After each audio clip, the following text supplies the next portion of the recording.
बिस्मिल्लाहिर्रहमानिर्रहीम। अस्सलाम वालेकुम class, this is your chemistry teacher Hifsa Tabassum. 6th chapter हमने स्टार्ट किया हुआ था और उसमें हम पढ़ रहे थे क्रोयन के बारे में। अब हम देखेंगे कि इलेक्ट्रोकेमिकल थ्योरी क्या होती है। बेसिकली इलेक्ट्रोकेमिकल थ्योरी का ना ये 4 नंबर का लॉन्ग क्वेश्चन भी आ सकता है। वैसे ये प्योर मेटल्स जो होती हैं ना वो कभी भी क्रोडेड नहीं होते हैं। अगर हमारे पास जो हमारा आयरन है ये भी अगर एब्सोल्युटली प्योर है, कोई इम्प्योरिटी नहीं है, तो ये कभी भी, चाहे ये मॉइस्ट एयर में प्रेजेंट है, चाहे ये जहाँ मर्जी प्रेजेंट है, ये कभी भी इसको जंग नहीं लगेगा। जंग हमेशा तब लगता है जब क्या होता है, इम्प्योरिटीज़ प्रेजेंट होती हैं। आपको वैसे भी पता है कि कोई भी काम हो हमारी ज़िंदगी का, या हमारी अगर हम कोई प्रोडक्शन का काम कर रहे हैं, जब भी आप उसमें इम्प्योरिटी लेके आते हैं, ठीक है, प्रैक्टिकल लाइफ में आप देख लें, इम्प्योरिटी आती है तो चीज़ें हमेशा ख़राब ही होती हैं। तो प्योर मेटल के अंदर जब भी इम्प्योरिटी आएगी तो वो क्या होगा, क्रोड हो जाएगी। यहाँ पे एक लाइफ लेसन है आप लोगों के लिए कि हमेशा प्योर रहें। कहीं भी किसी भी मुकाम पे अगर आप कोई भी छोटी मोटी इम्प्योरिटी ऐड करते हैं ना तो हमेशा काम ख़राब होता है। अच्छा, अपने टॉपिक की तरफ आते हैं। अब हम ये देखते हैं कि क्यों इम्प्योरिटीज़ जो हैं वो मेटल्स की क्रोयन के प्रोसेस को जो है वो एक्सेलरेट करती हैं। ऐसा क्या होता है कि मेटल जो है वो क्रोड हो जाती है। हम ये देखते हैं कि जब दो मेटल्स आपस में कॉन्टैक्ट में आती हैं और मॉइस्ट एयर भी प्रेजेंट है तो क्या होगा। इसके एग्जांपल हम ये लेते हैं कि जब कॉपर एलुमिनियम के साथ कॉन्टैक्ट में आई तो हमने ये देखा कि कुछ टाइम के बाद जो एलुमिनियम थी इसको जंग लग गया जबकि कॉपर को जंग नहीं लगा। अब ये कैसे हुआ, इसको हम एक्सप्लेन करेंगे इलेक्ट्रोकेमिकल थ्योरी से। होता क्या है कि हमारी एयर में मॉइस्चर भी प्रेजेंट है और कार्बन डाइऑक्साइड भी प्रेजेंट है, ठीक है। मेटल की सरफेस पे ये दोनों चीज़ें प्रेजेंट होती हैं। वाटर जो है वो आयोनाइज होता है into H positive and OH negative ion. Carbon dioxide जो प्रेजेंट थी वो वाटर के अंदर डिजोल्व हो जाती है और बनाती है H2CO3, जिसकी आयोनाइजेशन किस तरह से होती है, H पॉजिटिव और HCO3 नेगेटिव की फॉर्म में आयोनाइजेशन होती है। डायग्राम इसके आपके सामने मौजूद है, इसमें हम पढ़ेंगे होता बेसिकली क्या है, सेल इस्टेब्लिश हो जाता है, ठीक है। हमारे पास जो दो मेटल्स थी कॉपर और एल्यूमिनियम, ठीक है, जो आपस में कॉन्टैक्ट में थी, हमने देखा कि इनकी लेयर पे, इनके ऊपर एक लेयर थी किसकी, कार्बन डाइऑक्साइड और वाटर की। वाटर और कार्बन डाइऑक्साइड के आयोनाइजेशन भी पड़ी और उससे हमें अंदाज़ा हुआ कि बेसिकली ये दोनों मेटल्स किस तरह के सोल्यूशन में प्रेजेंट हैं, H पॉजिटिव, OH नेगेटिव और HCO3 माइनस आयंस की। यानी कि कार्बन डाइऑक्साइड वाटर में डिजोल्व होकर H2CO3 बना रही थी। H2CO3 और H2O आयोनाइज होकर हमारे पास H positive ion, OH negative ion और HCO3 माइनस आयन बनाते हैं। यानी कि जो हमारे पास मेटल्स हैं कॉपर और एल्यूमिनियम की, ये एक ऐसे सोल्यूशन में मौजूद हैं जहाँ पे ये तीनों आयंस प्रेजेंट हैं। अब क्या होगा, एक गैल्वेनिक सेल बन जाएगा। उस गैल्वेनिक सेल के अंदर एल्यूमिनियम जो है वो कॉपर की निस्बत जो है वो ज़्यादा रिएक्टिव है। ये इलेक्ट्रॉन को रिलीज़ करेगी, 3 इलेक्ट्रॉन निकाल के ये चेंज हो जाएगी एल्यूमिनियम +3 के अंदर, ठीक है। और ये एल्यूमिनियम +3 के अंदर चेंज होगी तो ये एक्ट करेगा एज अ पॉजिटिव इलेक्ट्रोड। और पॉजिटिव इलेक्ट्रोड कौन होता है, एनोड। और जो कॉपर है ये एक्ट करेगा एज अ नेगेटिव इलेक्ट्रोड। और नेगेटिव इलेक्ट्रोड कौन होता है, कैथोड। अच्छा, negative electrode cathode, positive electrode anode. Positive की तरफ हमेशा क्या जाएंगे, नेगेटिव आयंस, और नेगेटिव की तरफ हमेशा क्या जाएंगे, पॉजिटिव आयंस। यानी कि जो हमारे पास पॉजिटिव इलेक्ट्रोड है उसकी तरफ नेगेटिव आयंस जाएंगे और जो हमारे पास नेगेटिव इलेक्ट्रोड है उसकी तरफ पॉजिटिव आयंस जाएंगे, ठीक है। ये बात समझ आ गई ना। ये बिल्कुल वैसे जैसे आप लोगों ने 11th चैप्टर में पढ़ा था जब आपने सेल्स पढ़े थे, गैल्वेनिक सेल पढ़ा था उसमें आपने, और वोल्टिक सेल पढ़ा था, वहाँ आपने ये देखा था, हम लिखते थे कि reaction at anode, reaction at cathode, same वैसी बात है, लेकिन उसको हमने ज़रा सिंपल करके लिखा हुआ है। आपकी मैं अंडरस्टैंडिंग के लिए बता रही हूँ कि पॉजिटिव इलेक्ट्रोड एनोड, एनोड पे जाएंगे negative ions, negative electrode cathode, cathode पे जाएंगे पॉजिटिव आयंस। अब पॉजिटिव इलेक्ट्रोड के ऊपर जाएंगे नेगेटिव आयंस, नेगेटिव आयंस कौन से, OH माइनस आयंस। यानी कि एल्यूमिनियम आयंस जो थे, एल्यूमिनियम +3, वो हाइड्रोक्साइड आयंस को अट्रैक्ट करेंगे और मिलके क्या बना देंगे, aluminium hydroxide AlOH3 taken twice, और ये जो है वो डिजोल्व होना स्टार्ट हो जाएगा। और जो पॉजिटिव आयंस थे, H पॉजिटिव आयंस, वो कहाँ जाएंगे, नेगेटिव इलेक्ट्रोड के पास, कॉपर के पास जाएंगे। यानी कि कॉपर हमारे पास नेगेटिव इलेक्ट्रोड था, वहाँ जाके ये इलेक्ट्रॉन्स को रिसीव करेंगे और रिलीज़ हो जाएंगे हाइड्रोजन गैस की फॉर्म में, ठीक है। दोबारा एक्सप्लेन कर देती हूँ। पॉजिटिव इलेक्ट्रोड है हमारे पास एल्यूमिनियम +3, नेगेटिव इलेक्ट्रोड है हमारे पास कॉपर। पॉजिटिव इलेक्ट्रोड पे जाएंगे नेगेटिव आयंस और वो एल्यूमिनियम +3 के साथ मिलकर बना देंगे एल्यूमिनियम हाइड्रोक्साइड। कॉपर इलेक्ट्रोड जो है वो नेगेटिव इलेक्ट्रोड है, वहाँ पे पॉजिटिव आयन जाएगा वो इलेक्ट्रॉन्स को पिकअप करेगा और H2 गैस की फॉर्म में रिलीज़ हो जाएगा। हमने शुरू में ये बात की थी कि एल्यूमिनियम और कॉपर जो है वो कॉन्टैक्ट में है। फिर हमने ये देखा कि वो किस तरह के सोल्यूशन में प्रेजेंट थी और उस सोल्यूशन में कौन कौन से आयंस थे। और फिर हमने ये देखा कि एक गैल्वेनिक सेल इस्टेब्लिश हो गया, उसमें कैथोड क्या था, उसमें एनोड क्या था, और रिएक्शन एट कैथोड क्या था और रिएक्शन एट एनोड क्या था। आपने ये नोटिस किया कि एल्यूमिनियम जो थी वो इलेक्ट्रॉन्स को रिलीज़ करके एल्यूमिनियम +3 आयंस बना रही थी, और वो एल्यूमिनियम +3 आयंस OH नेगेटिव के साथ मिल के AlOH टेकन थ्राइस यानी कि एल्यूमिनियम हाइड्रोक्साइड बनाए जा रहे थे। यानी कि जो एल्यूमिनियम मेटल थी वो कन्वर्ट हुई जा रही थी एल्यूमिनियम हाइड्रोक्साइड के अंदर। तो यहाँ से हम क्या कंक्लूड करते हैं कि जो एल्यूमिनियम मेटल है वो क्रोड हो रही है, जबकि कॉपर जो है वो इंटैक्ट रहती है। कॉपर पे आपने देखा कि H पॉजिटिव आयन जाके सिंपल इलेक्ट्रॉन लेते हैं और हाइड्रोजन गैस की फॉर्म में रिलीज हो जाते हैं।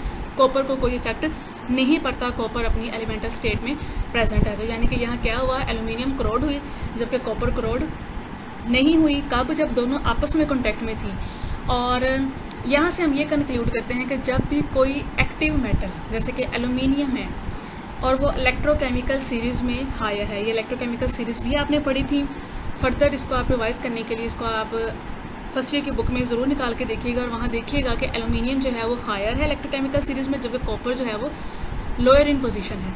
तो कोई भी मेटल जो इलेक्ट्रोकेमिकल सीरीज़ में हायर पोजीशन पे है और एक्टिव मेटल है, जब वो कॉन्टैक्ट में आएगी ऐसी मेटल के साथ जो कि लेस एक्टिव है और जो कि इलेक्ट्रोकेमिकल सीरीज़ में लोअर पोजीशन पे है, तो एक गैल्वेनिक सेल इस्टेब्लिश हो जाएगा और वो मेटल जो कि एक्टिव है और हायर है इलेक्ट्रोकेमिकल सीरीज़ में रैपिडली क्रोड होगी, जबकि दूसरी जो है वो इंटैक्ट रहेगी। ये इन्होंने गैल्वेनिक सेल दिखाया हुआ, उसका देखें एल्यूमिनियम और कॉपर आपस में कॉन्टैक्ट में हैं।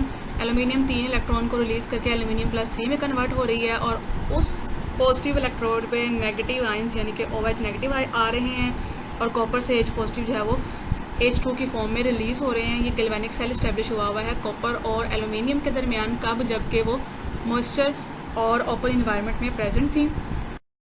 अब जी क्रोजन की प्रिवेंशन जो है वो बहुत ज़्यादा ज़रूरी है। जितनी एनुअल प्रोडक्शन हो रही होती है हमारे पास, उसका 1/4 हिस्सा हर साल जो है वो जंग लगने के अमल में जो है वो लॉस्ट हो जाता है। इसलिए बहुत ज़रूरी है कि हम इस डैमेजिंग प्रोसेस को जो है वो रोकें। अब इस डैमेजिंग प्रोसेस को और इस लॉस को अवॉइड करने के लिए हम डिफरेंट मेथड यूज़ करते हैं।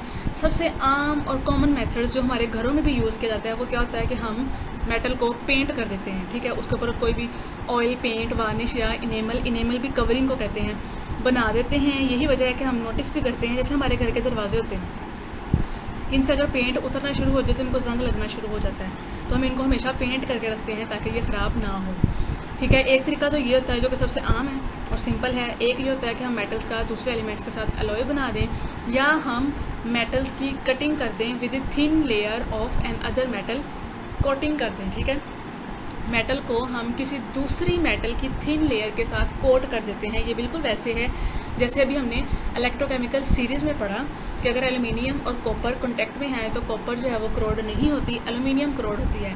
तो हम इसमें क्या करें, इस तरह से वो कहते हैं कि आप क्या करें कि जिस मेटल को आप चाहते हैं कि वो क्रोड ना हो, उसके ऊपर एक ऐसी मेटल की थिन लेयर बना दें जो खुद क्रोड हो जाए और दूसरी मेटल को जो है वो प्रोटेक्ट कर ले। इसे कहते हैं coating the metal with thin layer of another metal. इसमें जी पहला है हमारे पास tin plating, coating iron with tin coating, यानी कि इसमें हम आयरन को टिन की कोटिंग के साथ जो है वो कोट कर देते हैं और इसको हम आम ज़बान में टिन प्लेटिंग भी कहते हैं। इसमें क्या होता है कि हम आयरन की क्लीन शीट को डिप करते हैं किसके अंदर, मोल्टन टिन के बाथ के अंदर। यानी कि मोल्टन टिन हमने लिया होता है, बाथ से मुराद इस तरह से इसको बड़े से कंटेनर में लिया होता है हमने, और उसमें हमने क्लीन शीट आयरन की क्या करनी है, डिप कर देनी है। और फिर उसको हमने हॉट पेयर ऑफ रोलर्स को आप लोग अंडरस्टैंड करते हैं ना, इसको ज़रा इमेजिन करें कि इंडस्ट्री लेवल बड़े बड़े रोलर्स हैं, ठीक है।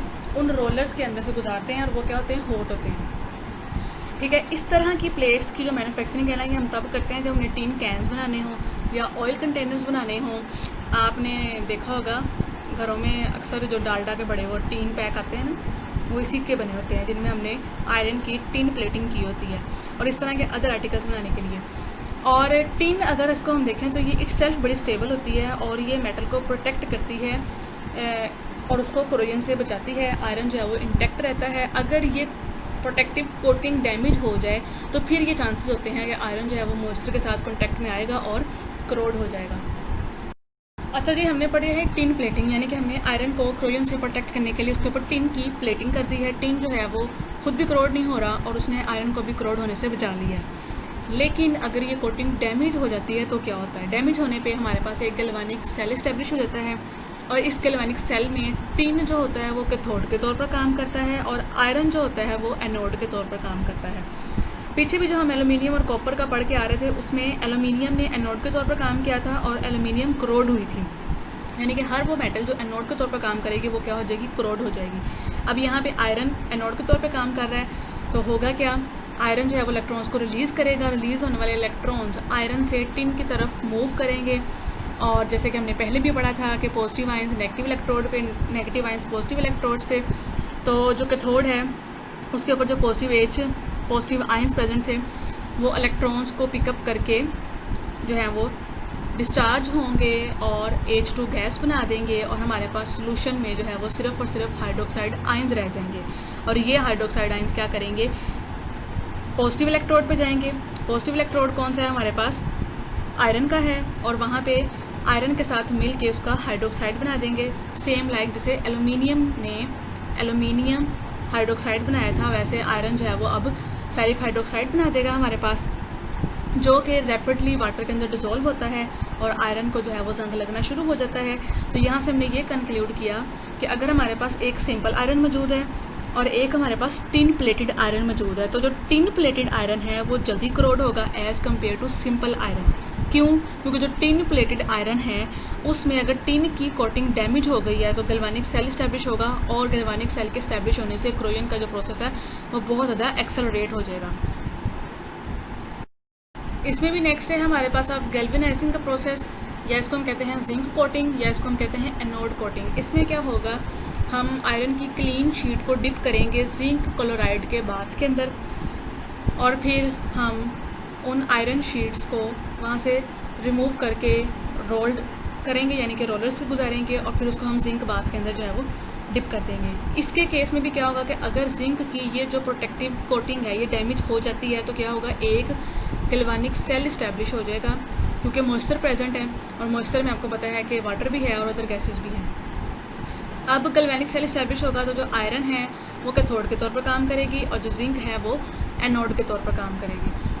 आयरन कैथोड थी और जिंक क्या थी? एनोड थी। जिंक पे होती है एनोड पे होती है ऑक्सीडेशन। ऑक्सीडेशन के प्रोसेस में जिंक जो है वो इलेक्ट्रॉन्स को रिलीज़ करेगा ना, वो रिलीज़ होने वाले इलेक्ट्रॉन देखें जिंक से आयरन की तरफ फ्लो करेंगे, जिसके नतीजे में जिंक जो है वो डिके होगी जबकि आयरन जो है वो इंटैक्ट रहेगा।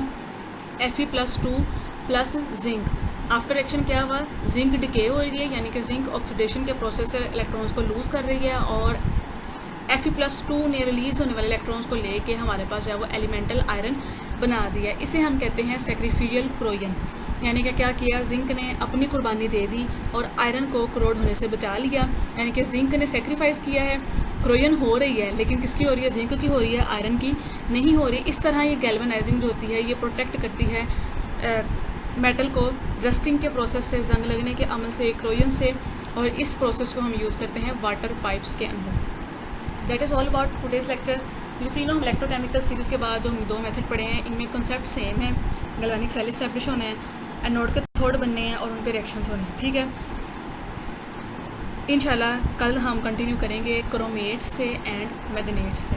अल्लाह हाफिज़।